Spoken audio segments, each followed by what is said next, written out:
Venkatachalapathi sir ಅವರ ಒಡನಾಟವನ್ನು ಮೆಲ್ಕೊಂಡಂತಹ ಎಲ್ಲ ಸರ್ ಅವರಿಗೆ ಧನ್ಯವಾದಗಳನ್ನು ಅರ್ಪಿಸುತ್ತಿದ್ದೇನೆ. ಇದೀಗ ಈ ಒಂದು ಕಾರ್ಯಕ್ರಮಕ್ಕೆ ಪತ್ರಕರ್ತರಾದಂತಹ ಮಿತ್ರರು ಮೋಹನ್ ಸರ್ ಅವರು ಬಂದಿದ್ದಾರೆ. ಜನರು ಹಾಗೂ ಹೃದಯವಂತರು ಸೇವೆ ನಿಸ್ವಾರ್ಥವಾಗಿ ಹಾಗೂ ಪ್ರಾಮಾಣಿಕವಾಗಿ ಇತ್ತು ಅನ್ನೋದಕ್ಕೆ ಒಂದೇ ಒಂದು ಕಾರಣ ಏನು ಅಂದರೆ ಅವರ ಮಕ್ಕಳ ಒಂದು ಬೆಳವಣಿಗೆ. ಈಗಾಗಲೇ ನೀವು ನೋಡ್ರಿ, ಈಗಾಗಲೇ ಹೇಳ್ತಾ ಇದ್ರು, ಖಂಡಿತವಾಗ್ಲೂ ಸರ್ಕಾರಿ ಕೆಲಸ ಸಿಗೋದು ಸುಲಭ ಅಲ್ಲ. ಕಷ್ಟಪಟ್ಟು ನಾವು ಸರ್ಕಾರಿ ಕೆಲಸನ ಕಳಿಸ್ಬೇಕಾಗುತ್ತೆ. ನಮ್ಮ ಪ್ರತಿಭೆ ಇದೆ, ಅದರ ಮೇಲೆ ಸರ್ಕಾರಿ ನೌಕರಿ ಸಿಗೋದು ಬಿಡೋದು ಆಗುತ್ತೆ. ಆದರೆ 60 ವರ್ಷ ತುಂಬಿದಾಗ ವಯೋನಿವೃತ್ತಿ ಆಗೋದು ಕಡ್ಡಾಯ. 60 ವರ್ಷ ತುಂಬಿದ ಮೇಲೆ ನಾನು ಕೆಲಸ ಮಾಡ್ತೀನಿ ಅಂದರೆ ಸುಮ್ಮನೆ ಬಂದು ಕೆಲಸ ಮಾಡ್ಬೋದು ಅಷ್ಟೇ. ಆ ವೃತ್ತಿಯಲ್ಲಿ ನಿವೃತ್ತಿ ಆಗ್ತೀನಿ ಅಂತ 60 ವರ್ಷಗಳ ತುಂಬಿ ಇವತ್ತು ಸುಮಾರು 33 ವರ್ಷಗಳ ಕಾಲ ಶಿಕ್ಷಕರಾಗಿ, ಲೆಕ್ಚರರಾಗಿ ಅನೇಕ ಶಾಲೆಗಳಲ್ಲಿ 33 ವರ್ಷಗಳ ಕಾಲ ನಮ್ಮ KGF ಬಂಗಾರಪೇಟೆ ತಾಲೂಕುಗಳಲ್ಲಿ ಕೆಲಸ ಮಾಡಿದಂಥ ವೆಂಕಟಾಚಲಪತಿ ಸರ್ ಅವರು ಎಲ್ಲರೂ ಹೇಳಿದಾಗೆ ಸರಳ ಜೀವಿಗಳು, ಸ್ನೇಹಮಯ ಜೀವಿ, ಎಲ್ಲರ ಹತ್ರ ಕೂಡ ವಿಶ್ವಾಸದಿಂದ ಮಾತಾಡಿಸಿ ಎಲ್ಲೇ ಕಾಣಿಸ್ತೀವಿ ಮಾತಾಡಿದ್ರೆ ಹೋಗೋಂಥವ್ರು. ನಮ್ಮ ದಿವಂಗತ ನಮ್ಮ ಸೋದರರಾದಂಥ ಚಂದ್ರಶೇಖರ್ ಗೌಡರ ಸ್ನೇಹಿತರು, ಅವ್ರ ಜೊತೆಯಲ್ಲೇ ಇದ್ದಂಥವರು. ನಾನು KGF ಇಂದ ಬಂಗಾರಪೇಟೆಗೆ ಬಂದಿದ ತಕ್ಷಣ ಮೊದಲಿಗೆ ಇಲ್ಲ ಸರ್, ನಿಮ್ಮ ಅನುಷ್ಠಾನ ನೀವು ತುಂಬಬೇಕು, ನೌಕರ ಸಂಘದ ಅಧ್ಯಕ್ಷರು ಆಗಲೇಬೇಕು ಅಂತೇಳಿ ತುಂಬ ಎಲ್ಲಿ ಸಿಕ್ಕಿದ್ರು ಹೇಳ್ತಾನೆ. ಒಳ್ಳೆಯ ಮನೋಭಾವನೆಯನ್ನು ಹೊಂದಿದ್ದಂಥವರು. ಹಾಗೆ ಅನೇಕ ಶಿಕ್ಷಕೋಟಿದ್ರು. ಅವರು ಶಿಕ್ಷಕರಾಗಿ ಕೂಡ ಶಾಲೆ ನಡೆಸ ಇಲ್ಲಿ ಕೂಡ ತಮ್ಮ ಮಕ್ಕಳಿಗೆ, ತಮ್ಮ ಕೆಳಗೆ ಓದುವಂಥ ವಿದ್ಯಾರ್ಥಿಗಳನ್ನ ಉತ್ತಮ ಜೀವನ ರೂಪಿಸುವಂಥ, ಸಮಾಜಕ್ಕೆ ಒಳ್ಳೆಯ ಪ್ರಜೆಗಳನ್ನು ರೂಪಿಸ್ಕೊಳ್ಳೋದ್ರಲ್ಲಿ ಅವರು ತುಂಬ ಕರ್ತವ್ಯದಲ್ಲಿ ನಿಸ್ಸಿಮರಾಗಿರುವಂಥ, ಈಗಾಗಲೇ ಎಲ್ಗೂ ಬಿದ್ದಿರುವಂಥದ್ದು. ಹಾಗೆ ನನ್ನ ಜೀವನಗಳು ವೃತ್ತಿ ಜೊತೆಗೆ ಪ್ರವೃತ್ತಿ ಅನೇಕ ಸಂಘ ಸಂಸ್ಥೆಗಳಲ್ಲಿ 1995ರಲ್ಲಿ ನಾವಿಬ್ಬರು ಒಂದೇ ಸ್ಕೂಲಲ್ಲಿ ಕೆಲಸ ಶುರು ಮಾಡಿದಾಗ ಸ್ನೇಹಿತರಾಗಿ ಹೋದಂಥವ್ರು ಇವತ್ತು ಕೂಡ ಅವತ್ತು ಸ್ನೇಹಿತರಾಗಿದ್ದು ಇವತ್ತು ಅಣ್ಣ ತಮ್ಮಂದ್ರ ಥರ ನಾವಿದ್ದೀವಿ. ಅವ್ರ ಮನೆಯಲ್ಲಿ ಏನೇ ಕಾರ್ಯಕ್ರಮ ಆದರೂ ನಾವಿರ್ತೀವಿ, ನಮ್ಮ ಮನೇಲಿ ಏನೇ ಕಾರ್ಯಕ್ರಮ ಆದರೂ ಅವರು. ಅಂದರೆ ನಾವಿಬ್ಬರು ಒಬ್ರಿಗೆ ಒಬ್ಬರು ಬೆನ್ನೆಲುಬಾಗಿ ನಿಂತ್ಕೊಂಡಿರ್ತಕ್ಕಂಥವ್ರು.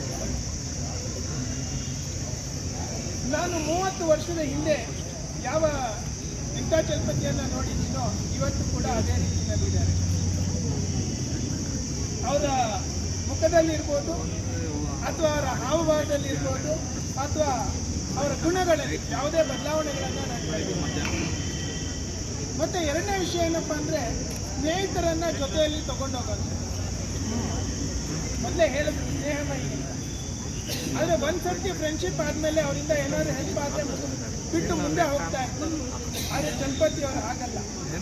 ಮೊದಲು ಯಾರನ್ನ ಜೊತೆಯಲ್ಲಿ ಇಟ್ಕೊಂಡಿದ್ದಾರೋ ಅವ್ರು ಇನ್ನೂ ಜೊತೆಯಲ್ಲೇ ಇದ್ದಾರೆ, ಮುಂದೇನು ಜೊತೆಯಲ್ಲಿ ಕರ್ಕೊಂಡು ಹೋಗ್ತಾ ಇರ್ತಾರೆ. ಆ ಫ್ರೆಂಡ್ಸು ಕೂಡ ಹಾಗೇನೇ ಇದ್ದಾರೆ. ಅಲ್ಲಿ ನೋಡ್ಬೇಕಂದ್ರೆ ಅವ್ರ ಜೊತೆಯಲ್ಲಿ ಕೆಲಸ ಮಾಡಿದಂಥ ನಮ್ಮ ರಮೇಶ್ ಸರ್ ಇರ್ಬೋದು.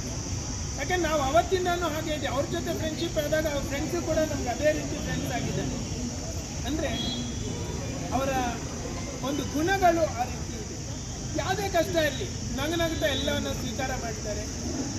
ಯಾರು ತೊಂದರೆನಲ್ಲಿದ್ದಾರೆ, ಯಾಕೆ ನಾನು ತುಂಬ ಹತ್ತಿರದಿಂದ ನೋಡಿರೋದ್ರಿಂದ ತೊಂದರೆನಲ್ಲಿರ್ತಕ್ಕಂಥ ಜನಗಳಿಗೆ ತುಂಬ ಸಹಾಯವನ್ನು ಮಾಡಿದ್ದಾರೆ. ಯಾಕೆಂದರೆ ಅವ್ರ ಊರಲ್ಲೇ ಸುಮಾರು ಜನಕ್ಕೆ ಯಾವ ರೀತಿ ಕೆಲಸ ಹುಡುಕೊಡ್ಬೇಕು, ಕೆಲಸ ಹುಡುಕೊಡುವಂಥದ್ದು, ಪೋಸ್ಟ್ ಆಫೀಸ್ಗೆ ಹೋಗಿ ಕೆಲಸ ಮಾಡುವಂಥದ್ದು ಸುಮಾರು ಕೆಲಸಗಳನ್ನು ಅವರು ಮಾಡಿಕೊಟ್ಟಿದ್ದಾರೆ. ಯಾಕೆಂದರೆ ಇವರು ಒಂದು ಮುಖ ಮಾತ್ರ ಕಾಣ್ತಾ ಇದೆ. ಉಪನ್ಯಾಸಕರಾಗಿ ಏನು ಕೆಲಸ ಮಾಡಿದ್ರು ಅದು ಮಾತ್ರ ಗೊತ್ತಿದೆ. ಆದರೆ ಅವರು ಮಾಡಿರ್ತಕ್ಕಂಥ ಬೇರೆ ಬೇರೆ ಕೆಲಸಗಳನ್ನು ನಾನು ಹತ್ತಿರದಿಂದ ನೋಡಿದ್ದೀನಿ. ಮತ್ತು ಕೆಲಸಗಳು ಅಷ್ಟೇ, ಎಲ್ಲ ಕಾರ್ಯಕ್ರಮಗಳು, ಯಾವುದೇ ಸಂಘ ಸಂಸ್ಥೆಗಳಾಗಲಿ ಕರೆದಾಗ ಯಾವುದೇ ಒಂದು ಬೇಜಾರು ಮಾಡ್ಕೊಳ್ತೀರಾ, ಇಲ್ಲ ನಾನು ಈ ಜೊತೆಯಲ್ಲಿ ಇರಬೇಕು ಅನ್ನೋ ಒಂದು ಭಾವನೆಯಿಂದ ಅವರಲ್ಲಿ ಒಬ್ಬರಾಗಿ ಆ ಕೆಲಸಗಳನ್ನು ಮಾಡ್ತಾರೆ. ಮುಂದೆ ಮಾಸೋದು ಇಲ್ಲ. ಯಾಕೆಂದರೆ ಆ ಮಗುವಿಗೆ ಮಕ್ಕಳಾಗಿ ಹುಟ್ಟಿ ಬಂದಿವೆ. ಅವ್ರ ಮನೆಗೆ ಸಂತೋಷ ಆಗುತ್ತೆ ಅವ್ರು ನೋಡೋಕ್ಕೆ. ನನಗೆ ಅವ್ರ ಮನೆಯವರು ಹಂಚಿದ್ದಾನೆ ಮಗುವಿಗೆ ಅವನ ಸ್ನೇಹವನ್ನು. ಒಂದು ಘಟನೆ ಹೇಳಬೇಕು, ನಾನು ಮರ್ತಿದ್ದೆ, ನೆನಪಾಗಿದ ತಕ್ಷಣ ನನಗೆ. ಏನು ಅಂದರೆ ಡಿಗ್ರಿ ಓದ್ತಿದ್ವಿ, ಇನ್ನೂ ಆರಂಭವಾಗ ಒಂದು ರೂಮ್, ಕುರುಪೇಟೆ ಒಂದು ರೂಮ್ ಮಾಡಿದ್ವಿ. ಒಂದಿನ ಹೋದ್ವಿ, ನಾವು ಹೋದೆ ಊಟ ಮಾಡು ಅಂತಂದ. ಇಲ್ಲ ಆಗಿದೆ ಅಂದೆ, ಊಟ ಮಾಡೋ ಪರವಾಗಿಲ್ಲ ಅಂತಂದ. ನಾವು ಊಟ ಮಾಡಿಬಿಟ್ಟೆ. ಆಮೇಲೆ ಗೊತ್ತಾಯಿತು ಅವನು ಊಟ ಮಾಡಿರಲಿಲ್ಲ. ಆ ಕೃಷ್ಣನ್ಗೆ ಗೊತ್ತು ಆ ಕತೆ. ಆಮೇಲೆ ಆಚೆ ಬಂದು ಮತ್ತೇನೋ ಅಮ್ಮ ಮತ್ತೆ ನಾವು ಹೋದರೆ ಅವಾಗ ಅನ್ನಕ್ಕೆ ಇಟ್ಟಿದ್ದ. ಅನ್ನವನ್ನು ಇನ್ನೊಬ್ಬರಿಗೆ ಬಡಿಸೋವಷ್ಟು ಅವನಲ್ಲಿ ಗುಣ ಇದೆ. ಅದಕ್ಕೆ ಜನ ಇದ್ದಾರೆ. ಇನ್ನೊಂದು ಗೊತ್ತಾ, ವೇದಿಕೆ ಚಿಕ್ಕದು, ಅವ್ನ ಹೃದಯ ದೊಡ್ಡದು, ಅವನು ಎಲ್ಲ ಕೂತಿದ್ದ ನೋವು ಪಡ್ತಾ ಇದ್ದ, ಎಲ್ಲ ಬಂದು ಕೂತ್ಕೋಬಾರ್ದ ಇಲ್ಲಿ ಅಂತ. ಅವ್ರು ಇಲ್ಲಿ ಯಾರು ಕೂರೋರು ಅಲ್ವೇ? ಅವ್ನು ಯಾರು ನನ್ನ ಕರೀತಾನೆ, ರವಿನ್ ಬಿಡ್ತಾನ, ಮಂಜಿನ್ ಬಿಡ್ತಾನೆ, ಯಾರನ್ನ ಬಿಡೋಕ್ಕಾಗತ್ತೆ ಅವನು? ಅಂದರೆ ಅವನ ಹೃದಯ ಆ ಥರದ್ದು ವಿಶಾಲವಾದ ಹೃದಯ. ಅಂದರೆ ಒಂದು ಮುಗುಳ್ನಗೆಯನ್ನು ನಾವು ಮರೆಯೋಂಗಿಲ್ಲ. ಇನ್ನೊಂದು, ನನಗೆ ಜಯ ಅಕ್ಕಿಯ ರುಚಿ ತೋರಿಸಿದವನು, ಅವರು ಬೆಳೆದ ಅವರ ಊರಿನ ಜಯ ಅಕ್ಕಿಯನ್ನು ರುಚಿ ತೋರಿಸಿದವನು. ನಾನು ಪದೇ ಪದೇ ಅಕ್ಕಿ ಬೇಕಪ್ಪ ಅಂದರೆ ತಂದು ಕೊಡ್ತಿದ್ದೆ. ನನಗೆ ನಾನು ತುಂಬ ಇಷ್ಟ ಅಂಟಂಟು ಅನ್ನ, ಬಿಸಿ ಬಿಸಿ ಅನ್ನ, ಮೊಸರು ಹಾಕ್ಕೊಂಡು ಒಂಚೂರು ಉಪ್ಪು ಹಾಕೊಂಡು ತಿಂದರೆ ಹೇಗಿರ್ತಿತ್ತು ಅನ್ನೋದು. ಆ ಜಯ ಅಕ್ಕಿ ಅಂದರೆ ನಾನು ನೆನಪಾಗೋದು ಚಲಪತಿ ಅಕ್ಕಿಯ. ಅವರ ಊರಿನ, ಅದು ಪಾಲಾರ ಪಕ್ಕದ ಊರಲ್ವೇ, ಅವರ ಈಗಿನ ನೀರು ಅನ್ಸುತ್ತೆ, ಅವರ ಬಾವಿಯ ನೀರು ಎಳ್ನೀರು ಥರ ಇರ್ತಿತ್ತು. ನಾನು ತುಂಬ ಆಸೆ ಪಟ್ಟರೆ ಬಂದ್ಬಿಟ್ರೆ ರಮೇಶ ಇದೋದಕ್ಕೆ ಹೇಳ್ತಿದ್ದ. ಎಷ್ಟೋ ಸರ್ತಿ ನಾನು ರಜೆ ಇದ್ದಾಗ ಅವ್ರ ಊರಿಗೆ ಹೋಗಿ ಈಜಿ ಅಲ್ಲೇ ಊಟ ಮಾಡಿಕೊಂಡು ಖುಷಿಯಾಗಿ ದಿನ ಕಳೆದು ಬಂದಿದ್ದೀವಿ. ಅಂದರೆ ಅವನಲ್ಲಿ ಆ ಹೃದಯವಂತಿಕೆ ಇದೆ. ಒಬ್ಬೊಬ್ಬರು ಹೇಳಿದ್ರು ತಡ ಆಗುತ್ತೆ ಅಂತೇಳಿ ಕ್ಷಮಿಸ್ಬೇಕು ಎಲ್ಲ. ಇಷ್ಟೊತ್ತು ಕೇಳಿಸ್ಕೊಂಡೆ ನಮ್ಮ ಸ್ನೇಹಿತರು ನನ್ನ ಬಗ್ಗೆ ಮಾತಾಡಿದ್ದು. ನಾನು ಅದಕ್ಕೆಲ್ಲ ಅರ್ಹನ ಅಂತ ನನಗೆ ಭಯ ಆಗ್ತಾಯಿದೆ. ಯಾಕೆ ಅಂದರೆ ಇಷ್ಟು ಮಾಡಿದ್ದೀನಿ ನಾನು, ನನ್ನಲ್ಲಿ ಇಷ್ಟು ಗುಣಗಳಿತ್ತ ಅನ್ನೋದು ನನಗೆ ಗೊತ್ತಿಲ್ಲ. ಆದರೆ ನಿಸ್ವಾರ್ಥದಿಂದ ನಾನು ನನ್ನ ಕರ್ತವ್ಯವನ್ನು ನಿರ್ವಹಿಸ್ತಾ ಇದ್ದೆ, ಅದರಲ್ಲಿ ಎರಡು ಮಾತಿಲ್ಲ. ನನಗೆ ನನ್ನ ಆತ್ಮಸಾಕ್ಷಿಗೆ ಅನುಗುಣವಾಗಿ ನನಗೆ ಏನು ನ್ಯಾಯ ಒದಗಿಸ್ಬೇಕು ಅಂತ ಅನಿಸುತ್ತೋ ಅದು ಮಾಡ್ತಾಯಿದ್ದೀನಿ. ಅದರಲ್ಲಿ ನಮ್ಮ ಎಲ್ಲರೂ ಹೇಳಿದ್ರು, ಎಲ್ಲಕ್ಕ ಸರ್ ಹೇಳಿದರು, ನಮ್ಮ ಅಪ್ಪೇಗೌಡರು ಹೇಳಿದರು, ನಮ್ಮ ಮುನಿಯಂತಪ್ಪ ಸರ್ ಹೇಳಿದರು.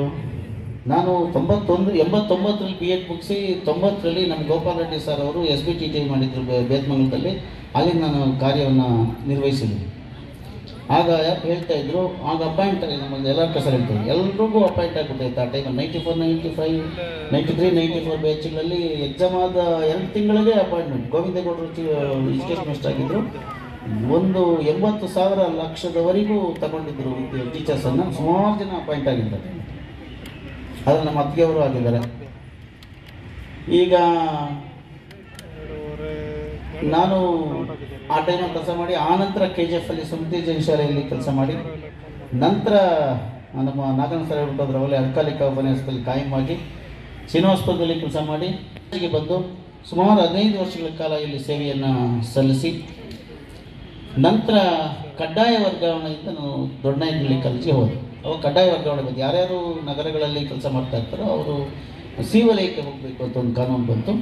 ಆ ದೃಷ್ಟಿಯಲ್ಲಿ ನಾನು ಆಗ ಅಲ್ಲಿಗೆ ಹೋದ 2 ವರ್ಷ ನನಗೆ ತುಂಬ ಬೇಸರ ಆಯಿತು. ಯಾಕೆ ಕುರಿತಾಗಲಿ ಅಥವಾ ಕಾಲೇಜಿನ ಬಿಲ್ಡಿಂಗ್ ಕುರಿತಾಗಲಿ, ಕಾಲೇಜಿನ ಮಕ್ಕಳನ್ನ ಕುರಿತಾಗಲಿ ಎಲ್ಲ ಬೇಜಾರಾಗಿದ್ದು, ಅಥವಾ ಊರಿನ ಸಹಕಾರ ಇಲ್ಲ ಅಂತೆಲ್ಲ ಬೇಜಾರಾಗಿದ್ದು. ಪೀರಿಯಡ್ಗಳೇ ಸಿಗ್ತಾ ಇರಲಿಲ್ಲ.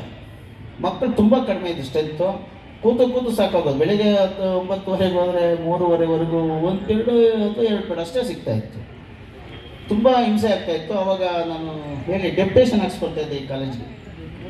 ಅಂದರೆ ಡೆಪ್ಯುಟೇಷನ್ ಹಾಕ್ಕೊಂಡು ಇಲ್ಲಿ ಬಂದು ಇಲ್ಲಿ 3 ದಿನ ಕೆಲಸ ಮಾಡಿ, ಅಲ್ಲಿ 3 ದಿನ ಕೆಲಸ ಮಾಡ್ತಾಯಿದ್ದೆ. ಯಾಕೆ ಹೇಳ್ತೀನಿ ಅಂದರೆ ಇಲ್ಲಿ ಸುಮಾರು ಮಕ್ಕಳಿದ್ದಾರೆ. ಸುಮಾರು ಒಂದು 900 ಮಕ್ಕಳು, 9,000 ಮಕ್ಕಳಿದ್ದಾರೆ. ಹತ್ರ ಅವತ್ತಿಂದನೂ ಇದ್ದಾರೆ. 2006ಗೆ ನಾನು ಬಂದಿದ್ದು. ಅವತ್ತಿನಿಂದ ಇವತ್ತಿಗೂ ಕೂಡ ಈ ಸ್ಟ್ರೆಂತ್ ಹಂಗೆ ಕಂಟಿನ್ಯೂ ಆಗ್ತಾಯಿದೆ. ಆ ಮಕ್ಕಳಿಗೆ ಪೀರಿಯಡ್ಗಳು ಜಾಸ್ತಿ ಇರ್ತಾಯಿತ್ತು, ವ್ಯಾಲ್ಯೂಯೇಷನ್ ಜಾಸ್ತಿ ಇತ್ತು, ಬಂಡಲ್ಸ್ ವ್ಯಾಲ್ಯೂಯೇಷನ್ ಇರ್ತಾಯಿತ್ತು. ನಮ್ಮ ಶ್ರೀಮತಿಯವ್ರಿಗೆ ಬಂಡಲ್ಸ್ ಕೊಟ್ಬಿಡ್ತಾ ಇದ್ದೆ, ಮಾಡಿಕೊಡ್ಬೇಕು ನೀನು ಅಂತ. ಇಷ್ಟೊತ್ಕೊಂಡ್ಬಂದ್ಬಿಟ್ರು ಅಂತ ಇತ್ತು. ಹಾಗಾಗಿ ಅವ್ರ ಜ್ಞಾನ ಇದು ಮಾಡಿಕೊಟ್ರು, ನಮಗೂ ಹೆಲ್ಪ್ ಮಾಡಿದೆ. ಆಮೇಲೆ ಅಷ್ಟು ಕೆಲಸ ನಿರ್ವಹಿಸೋದ್ರಿಂದ ನನಗೆ ಅಲ್ಲಿ ಬೇಸರ ಆಗಿ ಇದು ಮಾಡಿದೆ. ಆಮೇಲೆ 2 ವರ್ಷ ಆದಮೇಲೆ ನನಗೆ ಹೊಂದ್ಕೊಂಬಿಟ್ಟೆ ಆ ಒಂದು ವಾತಾವರಣಕ್ಕೆ. ನನಗೆ ಪ್ರಾಂಶುಪಾಲರಾಗಿ ಅಲ್ಲಿ ಅವಕಾಶ ಸಿಕ್ತು. ಹಾಗಾಗಿ ಪ್ರಾಂಶುಪಾಲ ಆದಮೇಲೆ ಡೆಪ್ಯುಟೇಷನ್ ಇಲ್ಲ. 3.5 ವರ್ಷಗಳ ಕಾಲ ಪ್ರಾಂಶುಪಾಲ ನಾನು ಸೇವೆ ಸಲ್ಲಿಸಿದ್ದೀನಿ. ಅದಕ್ಕೆ ನಮ್ಮ ಊರಿನ ನಮ್ಮ ಶ್ರೀರಾಮ್ ಸರ್ ಆಗಲಿ, ವೆಂಕಟೇಶಪ್ಪ ಆಗಲಿ, ಗೋವಿಂದಪ್ಪ ಆಗಲಿ, ಸುಮಾರು ಜನ ನಮ್ಮ ವೆಂಕಟೇಶಪ್ಪ ಎಲ್ಲರೂ ಕೂಡ ನಮಗೆ ಸಹಕಾರ ಕೊಟ್ಟಿದ್ದಾರೆ. ಒಳ್ಳೆಯ ವಾತಾವರಣದಲ್ಲಿ ಕೆಲಸ ಮಾಡಿದ್ದೀನಿ. ಅಲ್ಲೊಂದು ಒಳ್ಳೆ ಬಿಲ್ಡಿಂಗು, ಕಾಂಪೌಂಡ್ ಎಲ್ಲ ಚೆನ್ನಾಗಿ, ಮೈಕ್ರೋಚಿಪ್ ಅನ್ನೋಂಥ ಒಂದು ಸಾಫ್ಟ್ವೇರ್ ಕಂಪನಿ, ತುಂಬ ಚೆನ್ನಾಗಿ ಡೆವಲಪ್ ಮಾಡಿಕೊಟ್ಟಿದೆ. ತುಂಬ ಚೆನ್ನಾಗಿ ರಾಜಾ ಸರ್ ಅವರಿಗೆ SDC ಅಧ್ಯಕ್ಷರು, ಸದಸ್ಯರು, ಪ್ರಾಚಾರ್ಯರು ಮತ್ತು ಸಂಶೋಧಕರು, ವಿದ್ಯಾರ್ಥಿಗಳು ಸಾಮೂಹಿಕವಾಗಿ ನಮ್ಮ ನೆಚ್ಚಿನ ಗುರುಗಳಿಗೆ ಸನ್ಮಾನವನ್ನು ನಿರ್ವಹಿಸ್ತಾ ಇದ್ದಾರೆ. ಸನ್ಮಾನವನ್ನು ನೆರವೇರಿಸಿದಂತ ಎಲ್ಲರಿಗೂ ಧನ್ಯವಾದಗಳನ್ನು ಅರ್ಪಿಸುತ್ತಿದ್ದೇವೆ. KVN ಸರ್ ಅವರ ಕುಟುಂಬ ಸನ್ಮಾನವನ್ನು ನೆರವೇರಿಸಿದ್ದಾರೆ. ಸರ್ವಾದ ಧನ್ಯವಾದಗಳು.